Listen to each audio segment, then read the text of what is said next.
The IONIQ 5 is Hyundai's first dedicated EV, but it's not the super cheap electric car everyone was hoping for, at least not from launch. It costs around $10,000 more than Australia's top-selling EV, the Tesla Model 3. So what does it have to offer besides an epic design? Let's find out.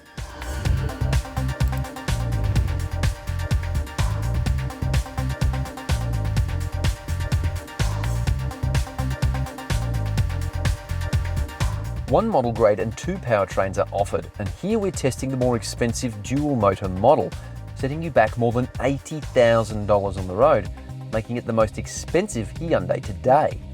It's all new from the ground up and is the first vehicle to use the brand's advanced 800-volt EV architecture.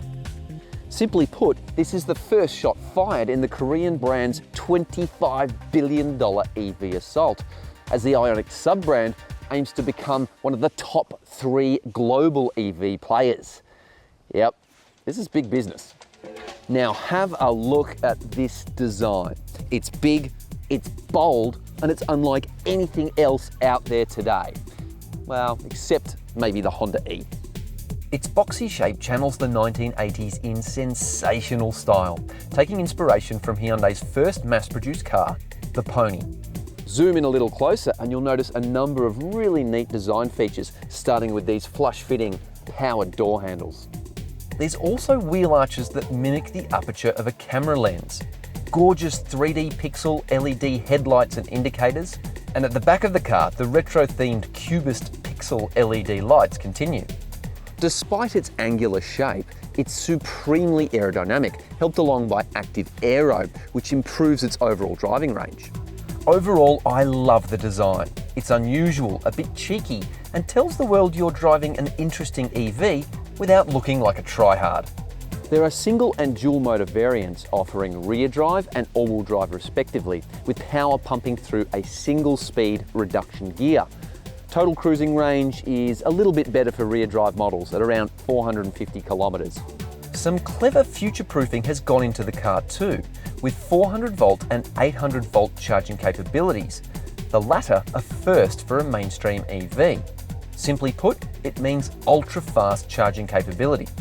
On a 350 kilowatt fast charger, Hyundai reckons it only takes 17 minutes to charge the battery from 10 to 80% full. That is seriously quick. It goes the other way too, so you can charge or even run electrical appliances and equipment from fridges to laptops with this adapter. It's a really neat setup. You basically plug it in here and that's where you plug in your devices, and you've even got this waterproof section here to keep the rain out.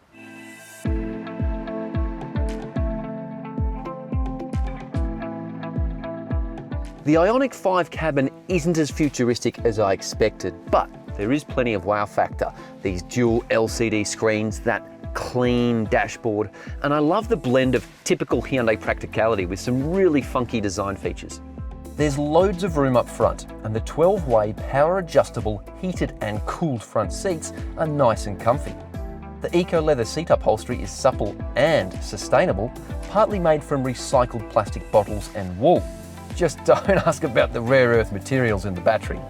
The front seats also have a Relaxion zero gravity feature, which, yep, I can still feel gravity, but it is pretty cool. You can sit back here, dial it back and relax while the batteries charge. Or just stare at the sky through this giant glass roof. You get a manually adjustable heated steering wheel with a trick design and paddle shifters for adjusting regenerative braking levels. I love these futuristic stalks, they feel great, and especially that novel gear shifter. And look, overall fit and finish is very good. It all feels rather luxurious. Incidental storage is excellent, starting with this sliding caddy that has loads of space. Plus, there's 3 USB ports, a wireless phone charger, and good-sized cup holders. There's also a massive glove box drawer with 9.4 litres of space.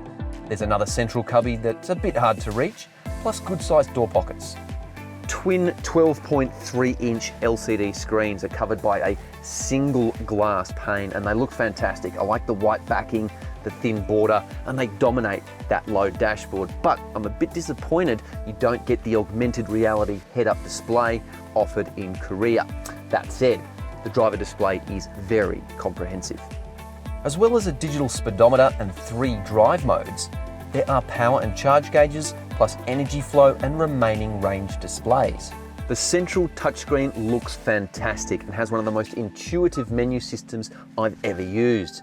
There's loads of functionality, it all makes sense, and there's even guides to your nearest public fast charger. How good is that? You get wired Apple CarPlay and Android Auto, and the reversing camera is crisp and clear with a 3D flick and spin system. It can even park itself whether the driver is in the car or not, which is pretty cool. Below the central screen is a concise panel for the climate controls, and I like that major functions have hard buttons.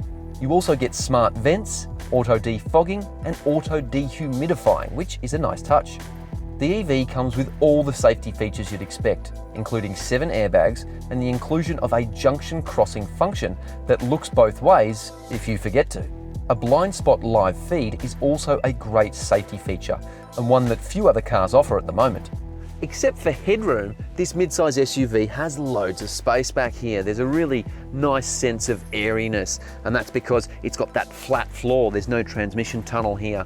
The only thing under here is a giant lithium-ion battery pack. The back seats are heated and power adjustable in 2 directions, and amenity is very good, with window blinds, USB ports, air vents, reading lights, an armrest with cup holders, and more seat adjust buttons here. You also get 2 ISOFIX and 3 top tether child seat anchorages. There's a hands-free powered tailgate, or you can open it with the button under here, and it reveals a good-sized boot. You get this cargo cover here, removable if you like, and look, flexibility is so-so. There's no bag hooks, although you do get a 12-volt socket, 4 tie-downs, and a hidden cargo compartment with clever folding floor, but no spare tyre. There's a puncture repair kit instead. The 60/40 split rear seats can also be folded down for a lot more space. There's no doubt the interior concept in this vehicle is impressive, but how does she drive? Let's power on. Cue the 80s synth music.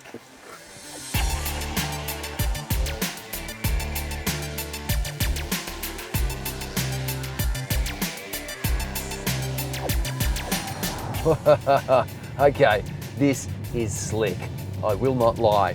Right away, I'm impressed by how smooth, refined, and effortless it is to drive. Acoustically laminated windows, almost silent motors, and excellent autonomous driver assistance systems deliver a premium experience. But behind its serene personality, there is serious performance. Mash the throttle and it blasts forward with tremendous thrust.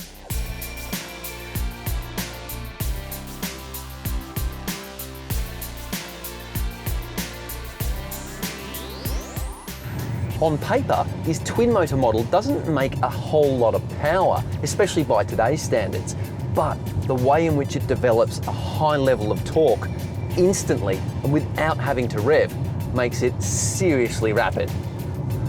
Yeah, I cannot wait for the hardcore N version. But it's not all about going fast.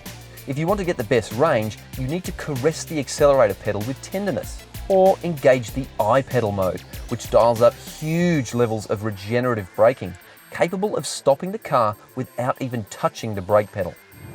It takes time to master, but it's actually pretty cool using that single pedal system. You kind of have to read the road ahead a little bit more, but in a way, it gets you more engaged with the drive.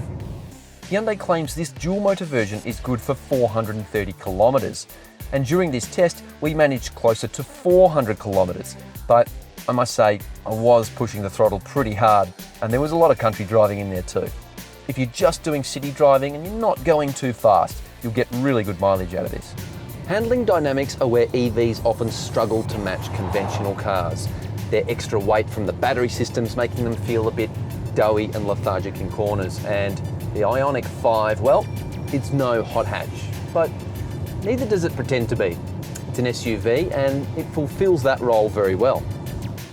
Despite the massive 20-inch alloy wheels, Michelin Pilot sport tyres and no adaptive suspension, ride comfort is actually pretty good.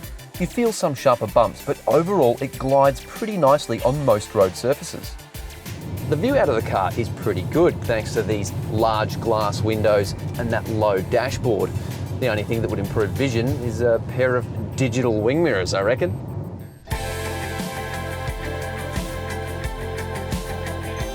The overall driving experience is best described as smooth and highly integrated, with the regenerative braking modes changing how you drive in a meaningful way. And while it's far from the cheapest electric car in Australia, with the likes of the Tesla Model 3 and Polestar 2 costing around $10,000 less, it does have a decent warranty and low service costs. There's a lot to like about this car besides its striking design. It's a well-executed and very polished product. It's feature-packed and even has a bit of personality, something you can't say about all EVs.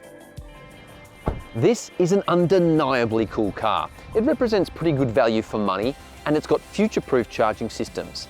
But it's not the cut-price game changer that's going to bring buyers to EVs en masse. That car is yet to materialise, but I sense we're very, very close.